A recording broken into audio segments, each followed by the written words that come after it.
Yeah, so we're already online on our Facebook page. And good day, my dear colleagues. Good day, my dear friends. And today I'm really happy and delighted to see as our invited expert, invited international expert, Dr. Asaad Riad from Egypt, who is the general manager of the Egypt in Touch Assistance Company and the regional office manager of Temas International. Good day, Mr. Riad. Good morning, Mrs. Anna. Good morning, everybody. I'm so delighted actually to be here. Let's say for my first time to be live actually, and I am happy to be for the first time discussing this let's say interesting topic with everybody. Thank you for the invitation. Yeah, thank you very much actually for giving us the opportunity to hear you and to hear your professional point of view about what is going on now in the world, taking into situation the conditions of the coronavirus which we have. So I just wanted to ask you, how is the situation in Egypt at the moment? Actually, we have left some time now with semi-lockdown in the evening time. We are expecting the next couple of weeks, maybe the peak for the coronavirus cases in Egypt. And I think the government is doing a good job actually to manage this unprecedented situation everywhere. Cases now is something like around 1,000 per day, which is something considered. But if we consider also the 100 million population in Egypt, so this is somehow common normal. Yeah, we can tell. So can you tell us what is the situation nowadays? The question which is very concerning us a lot.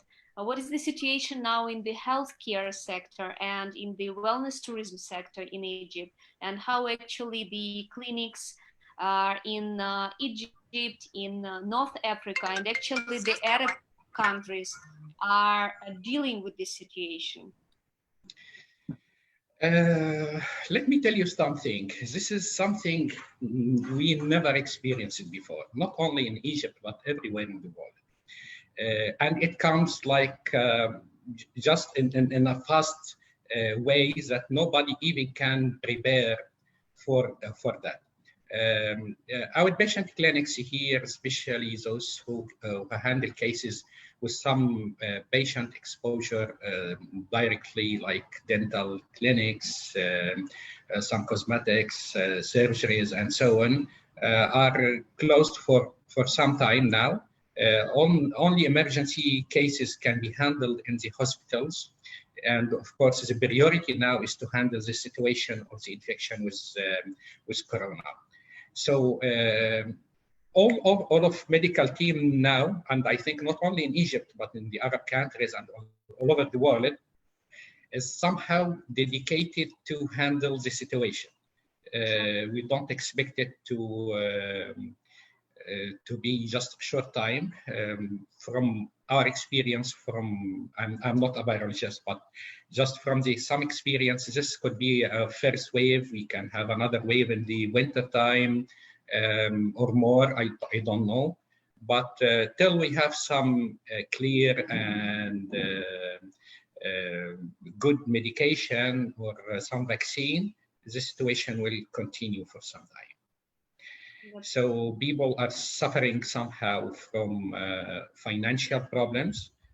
People who have some medical situations which can wait, and I know actually a lot of them now, some people have something to do in a clinic, in a hospital, but they are afraid to go because they are afraid to get some infection here or there. So they prefer to wait. Unfortunately, this is the situation everywhere also. Do you have any new trends in development of the clinics, hospitals, wellness resorts, activities during the quarantine time? For the wellness centers, actually, it is closed now. This is some governmental decision since long time. For the medical clinics, it's working for emergency, for just, let us say, life-saving conditions. But Yeah. for other medical conditions, they prefer now to have something like teleconsultation, offering some free services online, but not handling or investigating people anymore at the time. They have to go directly to the hospital, not to the outpatient clinic, actually. Talking about the telemedicine, we may tell that it's a global trend now, right? Yes. What about Egyptians? How do they accept this new trend? Do they believe it? Do they don't believe it?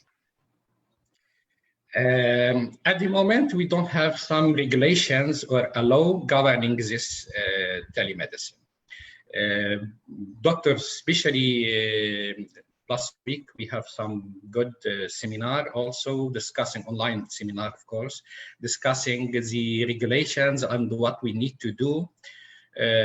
For sure, as a classic doctor, I think that finding a way to regulate the telemedicine is something mandatory at the moment.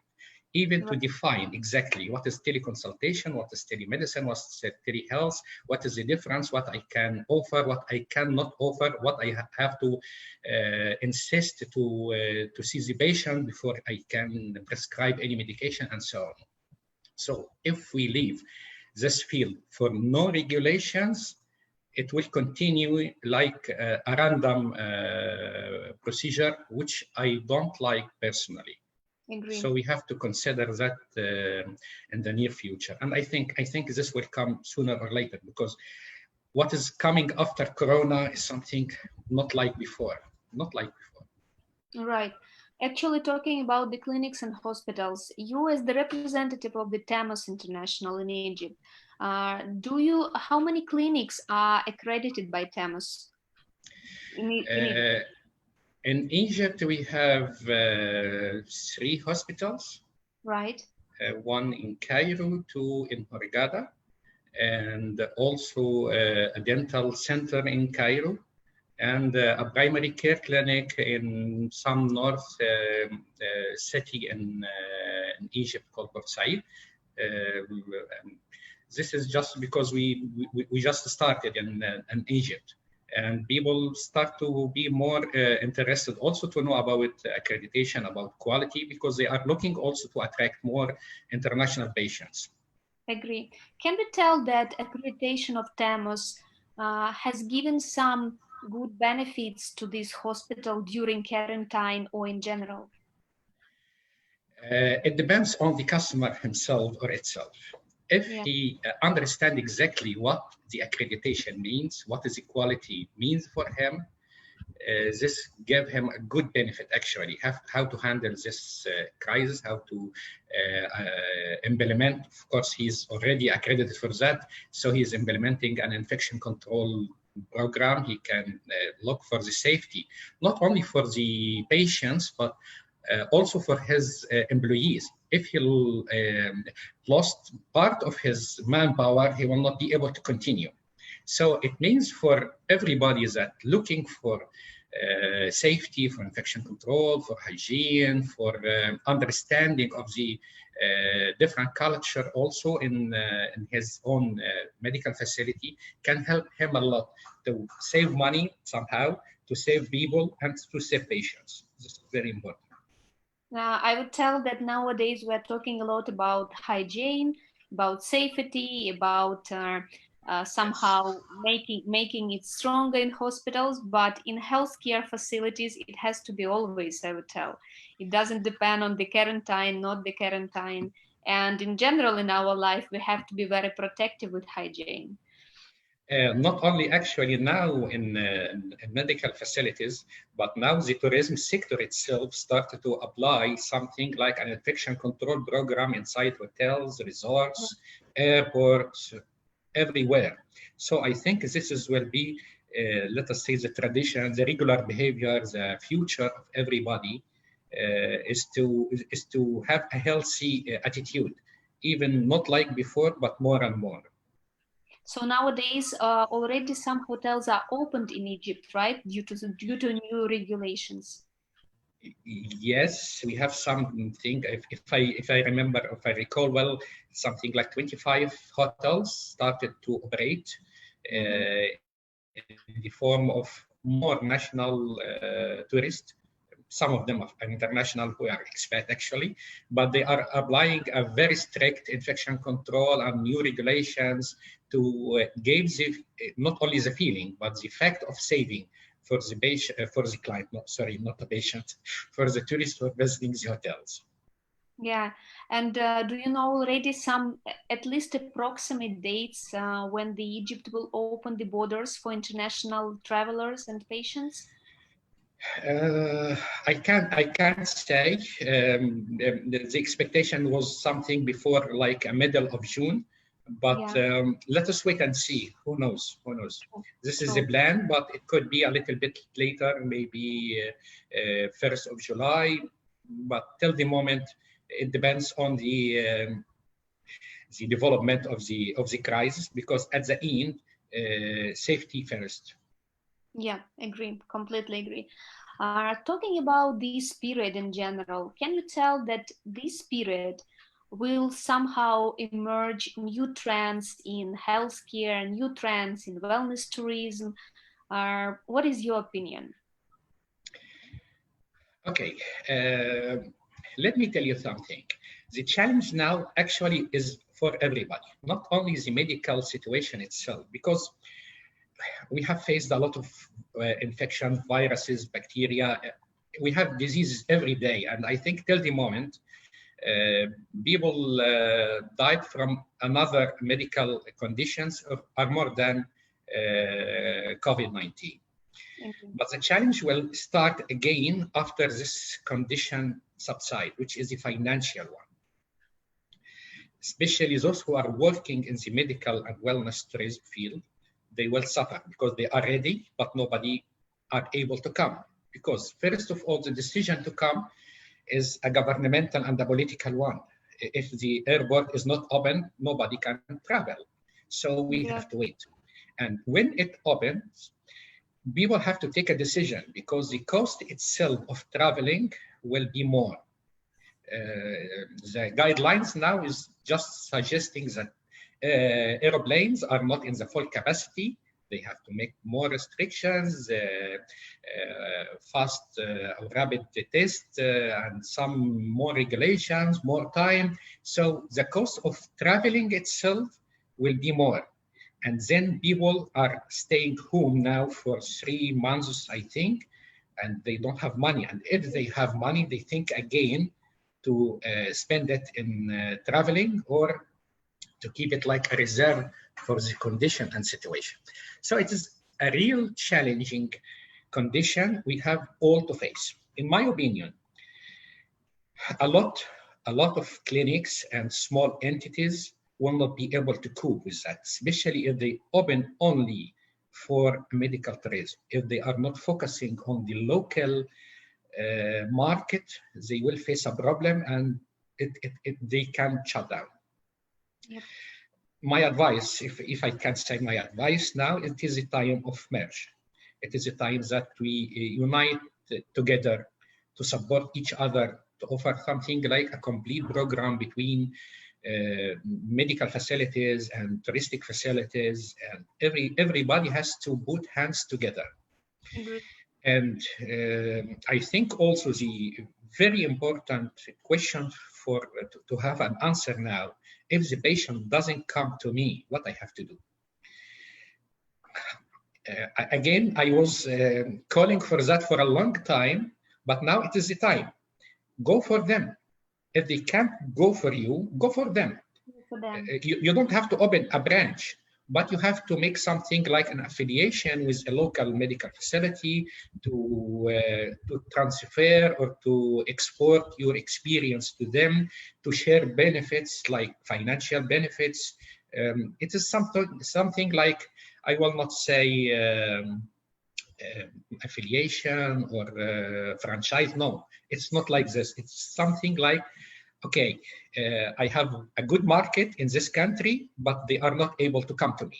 I have to open a satellite. I have to open a small medical facility there, send 2, 3 doctors to stay there to show them that we are beside you. This can help a lot, especially if we can stand together to help each other in this difficult situation. Otherwise, as I mentioned now, a lot of them will be closed. I agree, completely agree.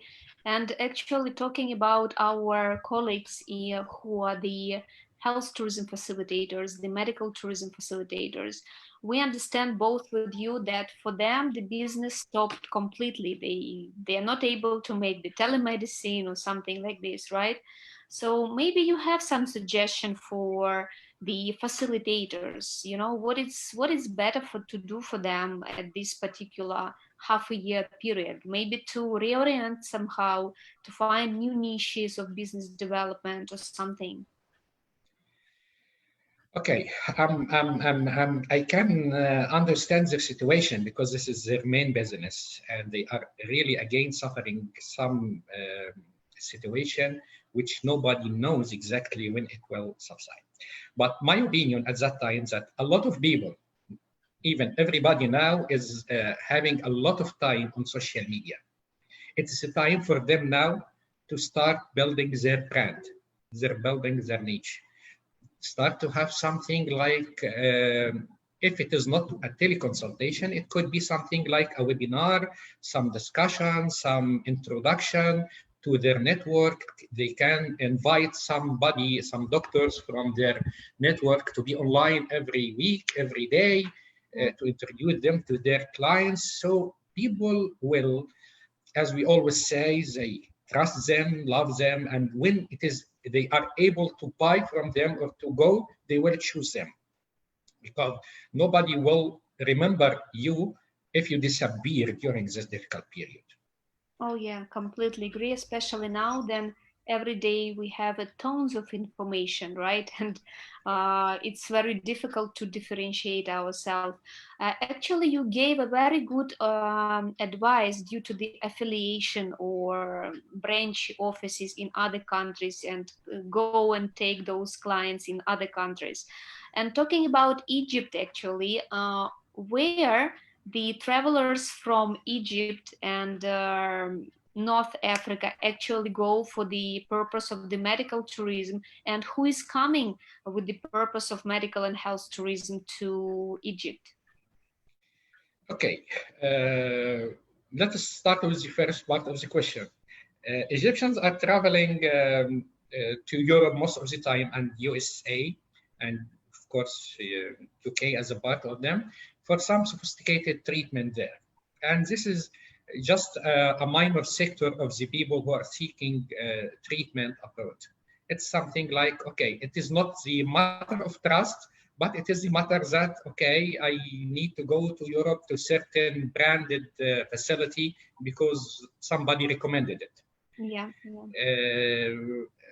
And unfortunately, in some situations, they go for this medical facility and they find the doctor who is treating them there is Egyptian. So it's something, I heard a nice story from one of the ophthalmologists here in Egypt, that he is working also in Germany in some ophthalmology or eye center in Germany. And when he was working there 1 month per year, he found that his neighbor in the flat that he is living there, he is his patient in Germany. So he is working in Egypt. Why you didn't come to me directly? It's something interesting, but it happens. Again, people are coming to Egypt are coming for 2 reasons. One of them are the cost, because if we consider the Egyptian pound in comparison with US dollar or euro, it's much cheaper. So people coming from Europe, like tourists and expats, are frequent travelers, are coming and treated in Egypt and some medical facilities in Egypt. Not a majority, but they are doing that for the last, let's say, 3-4 years. And the other are the African countries and Arab countries that they don't have a good medical facilities or even no medical facilities, unfortunately, in their country. It is again the challenge of the language itself, as you know.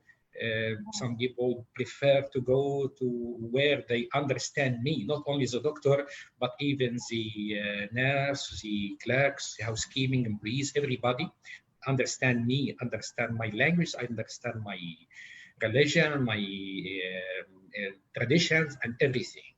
So Yeah, this is the cultural, normal flow. Yeah.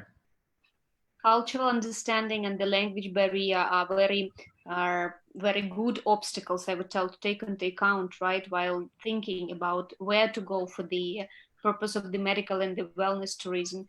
By the way, as I'm representing Ukraine, right now in Yeah. this interview, can you tell us, Egyptians in general, what is their opinion about Ukraine as the destination of medical and wellness tourism? Do they know something about this? How Egypt as the country is familiar with this? Okay, actually, I have some, let us say, Googling some information about Ukraine. Not because I didn't know about Ukraine.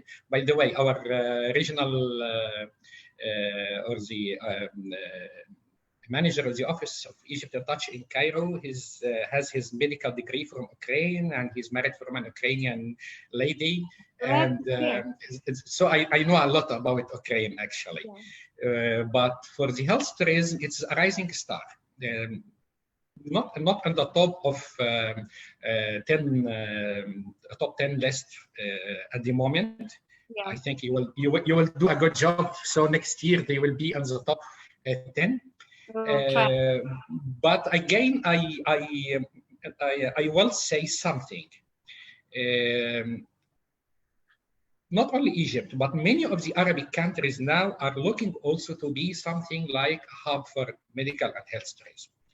And if we cannot define exactly what is the market and what is the buyers or what are buyers, it's something like we will start to compete each other and we forget about the market itself.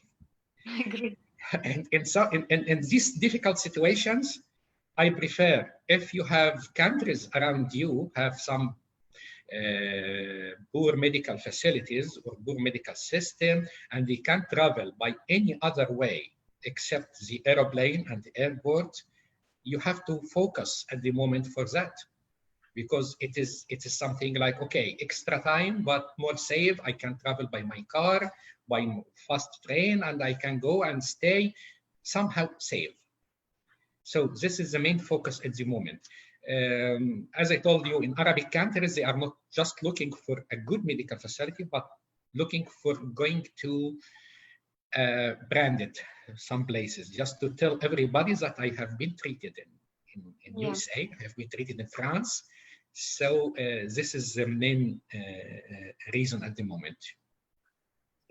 And we may tell that as the destination of the wellness tourism, Ukraine is already quite very good known, as the travelers who are coming to Ukraine from different countries, from USA, from Europe, from Asia, they're actually coming more for the purpose of the wellness tourism than for the purpose of the medical tourism. And we, as the experts here in Ukraine, we're actually trying to put a stress on this and to develop the wellness tourism together with the medical tourism.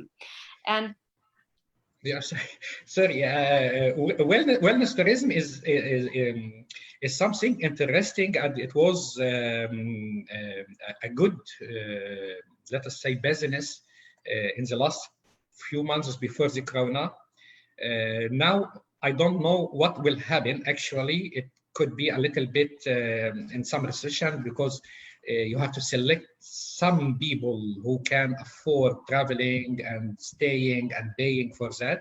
And this could be also a good reason for me now to invite you also to invest some of your expertise in Egypt for some time to invest in developing wellness centers on the name and the brand of Ukrainian centers and the Ukrainian wellness centers. yeah, I agree. It's a good perspective, I would tell. And how it's developed the wellness tourism in Egypt in general? You know, we have a lot of natural resources for a long time. It's something like some people count them more than 1,000 or even more. Right. But it is not in a good, let us say, utilization or a good investment in them. Because I don't know why actually, but for some time they need to develop these places. For example, in Hurghada, where I live here in south to Hurghada, in Safaga area, we have a lot of wellness, let us say, centers. People can come and be treated from many of the dermatological problems, skin diseases, and some also respiratory problems there. But again, we didn't make use of them till the end at the moment. Yeah, yeah. So it's still going to be developed, I will tell, Yeah, right? yeah, I hope so. Yeah. Yeah. And talking in general about the Arab world, right? If you can give us some feedback about the situation of healthcare uh, in Arab world at the moment. Let me tell you something.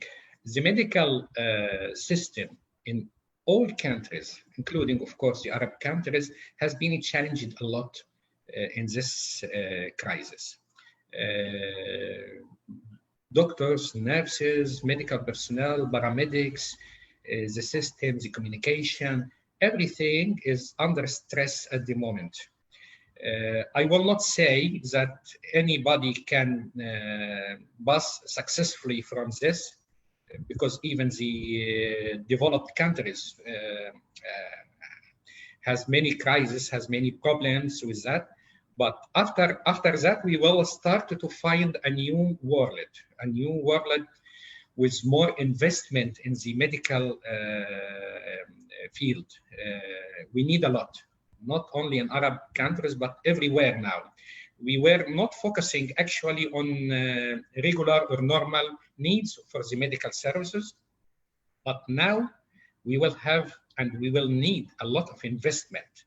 And I am not talking about investment to open just a clinic or a small hospital. I am talking about a huge investment in medical field. And I think many countries started to be aware about that and started to think and to even some of them buy some chairs in some medical facilities. But I'm not talking about to buy, but just to start, to build, to add to what is available at the moment. Yeah. Of course, some countries, because of the political situations and war zones, are suffering a lot. And this is not in the news that they are what number of cases they have from COVID-19, and nobody knows what's going on inside actually. But I trust that they are suffering a lot because nobody knows exactly what is happening. Yeah, but we also need to take into account that while the quarantine will be over, or at least slow down a little bit, there are so many patients at the moment who need the regular treatment, who need the urgent treatments, right? And do you think will we have any kind of question with this, problem with this? When the quarantine is over, everyone will start to to rush to the hospital, to run to the operations, surgeries. So how the clinics will deal with this? This could be a good opportunity for them to just have something like a financial compensation after this challenge. Yeah. I'm sorry to say about the financial, because again, in the matter of thinking that medical service is not just a service, it's something like it should be a profitable business, otherwise you will not be able to continue. So the challenge now is about the manpower, about the experts in medical field. You have to invest again in the manpower of the medical fields. I think hospitals will schedule the surgeries, schedule the not the elective surgeries, elective treatment can wait. and people also will not rush as I'm not expecting them to rush directly till they test it by some of their colleagues, friends, neighbors who can go directly and return. Then, okay, it's safe now. I can go, so I can follow them. Mm-hmm. So it's something like, okay, first wave, second wave, also of returning to the normal. Unless something again happened of another wave of COVID-19, so I'm expecting the normal situation will be by early of the next year. Yeah, yeah. So let's hope Yes, with yes. the assistance of each other, with helping each other, we will be able to, overcome this situation in the best way possible. By the way, your company, the Temas International, have they run any kind of special, maybe initiatives, activities due to the COVID-19? Yes, actually, we developed recently after this crisis a certificate, not an accreditation, a certification of compliance to the COVID-19 SAFE. This is a brand of the certificate itself. Uh, this has been done in, let us say, in a short notice, with a lot of efforts done by our colleagues and Temos, and according to the needs of customers in some countries who needs to know how to reopen again, how to make sure that they are safe and patients are safe when they are coming back again. Yeah. We have discussed a lot actually about the situation in Temos, and we offer these standards for people for free over the just registration with their medical facility and name. And if they need some support or discussion or the certificate itself, this could be discussed directly with them just step by step. That's really great initiative from the side of Tamos, and Thank I'm you. sure, yeah, I'm really sure that many hospitals and clinics will have chance to get the idea of what to do in this situation, this current reality. Actually, I was really glad to hear such knowledgeable expertise from you today, and Thank you. in order to summarize, right, let's come over quickly of the minus and pluses of this COVID-19 which we are actually facing. Okay.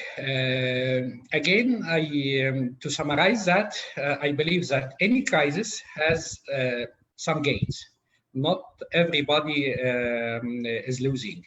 You have to take the opportunity and to gain from this crisis. One of them is to start to build your brand, is start to work together, start to go where the patient are, not waiting them a lot. You have to develop internally what is still missing if you still don't have an infection control policy and apply it, because as a member of TEMOS, actually I have seen before that some people just want the certificate or the accreditation and doesn't believe in the power of quality and doesn't believe in the quality in the power of the safety. Now it is the time to believe in that. Just again, we have to wait and see. Maybe tomorrow will be better. I believe in that. It's a long time now, 2-3 months or even more, but I think this will be for a bright future for everybody actually. I agree. I completely agree, and I'm really happy to have you among our professional global health tourism team. It's And my pleasure. Thank you. I'm really glad to hope, I would tell like this, to see you in the nearest future in Ukraine in one of our medical My and pleasure. wellness Thank you. conferences. And as well, I am delighted to invite you to be our Medical and Wellness Tourism Council expert, independent expert, because I believe that the providers of the medical and the health tourism and the wellness tourism in Ukraine will be really as well glad to have your expertise and to have your knowledge. Thank you, Susanna. It's my honor actually and a pleasure, and for sure I will learn also from all of them, including also you. You are doing actually a good and amazing job for a long time now in Ukraine, developing the programs, uniting the puzzle of efforts together, which is very important now and in this difficult situation. Thank Agree. you. Thank you very much for your time and see you soon. Thank you. Hopefully face to face. Yeah, okay. Thank you. Thank you. Thank you. Okay. Bye. Bye bye.